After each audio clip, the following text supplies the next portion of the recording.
আসসালামু আলাইকুম। আজকে আমরা মানববিদ্যার একটা গুরুত্বপূর্ণ চ্যাপ্টার অধ্যায় আচরণবাদ নিয়ে আলোচনা করব। মনোবিদ্যার বিভিন্ন তথ্যের মধ্যে আচরণবাদ একটি। আসলে আচরণবাদ কি? আচরণবাদ হলো মনোবিদ্যার একটি শাখা, যেখানে মানুষের আচরণ, ব্যবহার পর্যবেক্ষণের মাধ্যমে মানুষের মনের যে অবস্থা, মনের যে কার্যকলাপ সেটা বোঝার চেষ্টা করা হয়। আচরণবিদ্যার মূল কথা হলো মানুষের আচরণ, মনোভাব এগুলো প্রাকৃতিক প্রতিক্রিয়ার ফল। আবার বলি, আচরণবিদ্যার মূল কথা হলো মানুষের যে মনোভাব, আচরণ এগুলো প্রাকৃতিক প্রতিক্রিয়ার ফল। তাহলে আমরা আচরণবিদ্যা বলতে বুঝি যে আচরণবিদ্যা হলো মনোবিজ্ঞানের একটি শাখা, যেখানে মানুষের আচরণ এবং ব্যবহার পর্যবেক্ষণের মাধ্যমে মানুষের যে মনের কার্যকলাপ সেটা বোঝার চেষ্টা করা হয়। এক কথায় বলা যায়, আচরণবিদ্যা হলো মানুষের আচরণ ও ব্যবহার প্রাকৃতিক প্রতিক্রিয়ার ফল। তাহলে এই আচরণবাদকে বোঝার জন্য আমরা যদি এর বৈশিষ্ট্য বুঝি, এর বৈশিষ্ট্যগুলো জানি, তাহলে খুব আরও বেশি পরিষ্কার হয়ে যাবে যে আচরণবাদটা কী। তাহলে বৈশিষ্ট্যগুলো যদি জানি, তাহলে প্রথম বৈশিষ্ট্য হচ্ছে এটা হচ্ছে পর্যবেক্ষণযোগ্য। পর্যবেক্ষণযোগ্য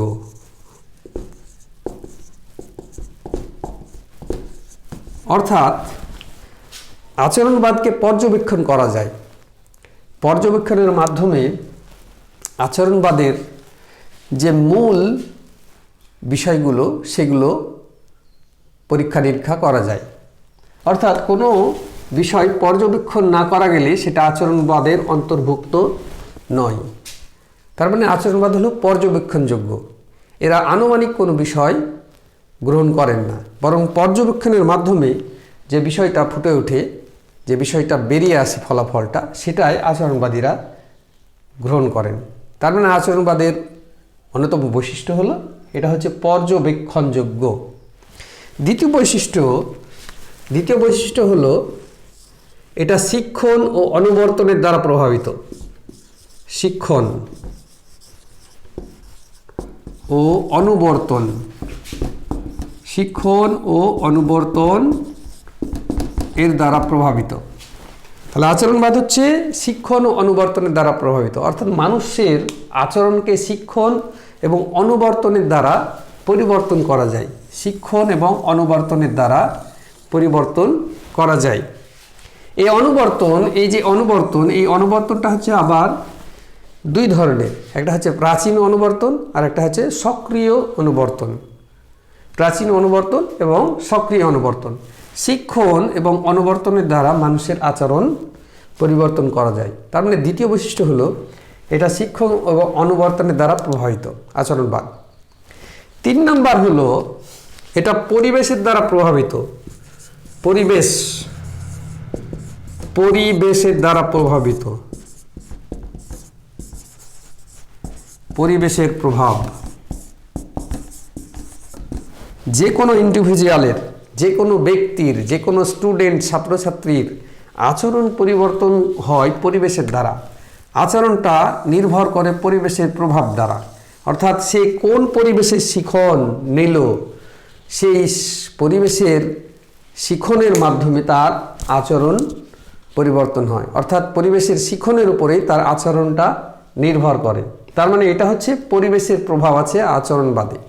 অর্থাৎ আচরণবাদীরা বিশ্বাস করেন যে একজন ইন্ডিভিজুয়ালের পরিবেশের প্রভাব আছে এবং পরিবেশের শিখনের মাধ্যমে তার আচরণ পরিবর্তন হয় এবং পরিবেশ যেভাবে তাকে শেখায় সেইভাবে তার আচরণ গড়ে ওঠে।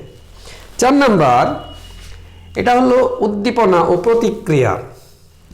উদ্দীপনা ও প্রতিক্রিয়ার ফল। উদ্দীপনা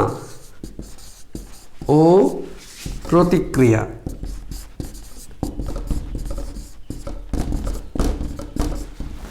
আচরণবাদের আর একটা বৈশিষ্ট্য হলো যে আচরণ, প্রত্যেকটা ইন্ডিভিজুয়ালের আচরণ একটা প্রাকৃতিক উদ্দীপনার প্রতিক্রিয়ার ফল। অর্থাৎ কোনো উদ্দীপনার প্রত্যেকটি আচরণ হচ্ছে উদ্দীপনার প্রতিক্রিয়ার ফল। কোনো উদ্দীপনার প্রতি তার প্রতিক্রিয়ার ফলটাই হচ্ছে এই আচরণ, ব্যক্তির আচরণ। অর্থাৎ 4 নম্বর যে বৈশিষ্ট্য সেটা হচ্ছে উদ্দীপনা ও প্রতিক্রিয়া। আচরণবাদীদের যে মূল বক্তব্য, তো সেখানে দেখা যাচ্ছে যে উদ্দীপনা এবং প্রতিক্রিয়াকে গুরুত্ব দেওয়া হচ্ছে। তারপরে হচ্ছে 5 নম্বর হচ্ছে এটা হচ্ছে পরীক্ষণযোগ্য। এটা হচ্ছে পরীক্ষণযোগ্য, পরীক্ষণযোগ্য। অর্থাৎ আচরণবাদ এটা পরীক্ষা নিরীক্ষার উপরে নির্ভরশীল। কোনো আনুমানিক কোনো বিষয়কে এরা গ্রহণ করেন না। অর্থাৎ আচরণবাদের প্রত্যেকটা আচরণ পরীক্ষাযোগ্য, অর্থাৎ পরীক্ষা করা যায়। যেটা পরীক্ষণযোগ্য সেটাই আচরণবাদীরা গ্রহণ করেন, পরীক্ষণযোগ্য। তারপরে হচ্ছে 6 নম্বর হচ্ছে এরা ইতিহাসকে, অর্থাৎ আচরণবাদ ইতিহাসকে উপেক্ষা করে। আচরণবাদ ইতিহাসকে উপেক্ষা করে।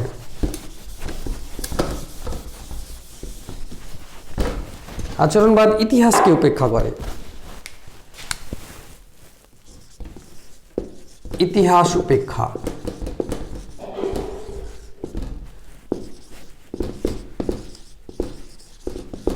কোনো ব্যক্তির আচরণ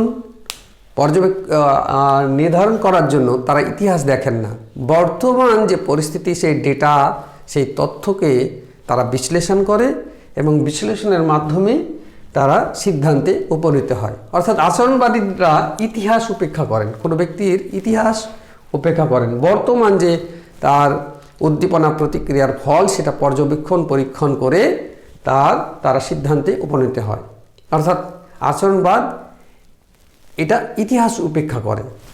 তারপরে সপ্তমত এটা হচ্ছে তত্ত্ব নির্ভর। তত্ত্ব নির্ভর আচরণবাদ হচ্ছে তত্ত্ব নির্ভর। অর্থাৎ এই আচরণবাদে কোনো বিষয় তথ্য ছাড়া গ্রহণ করা হয় না। অর্থাৎ আচরণবাদটা হচ্ছে তথ্য নির্ভর।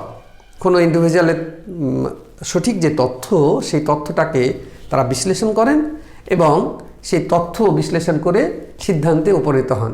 অর্থাৎ এটা হচ্ছে একটা তথ্য নির্ভর।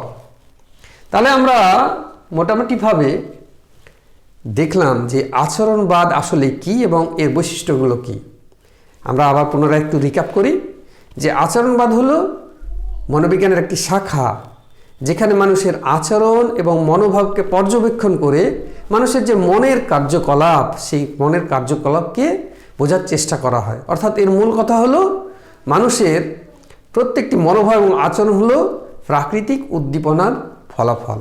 আশা করি তোমরা এই সংক্ষিপ্ত যে আলোচনা আচরণবাদের, তাতে উপকৃত হয়েছে। আসসালামু আলাইকুম।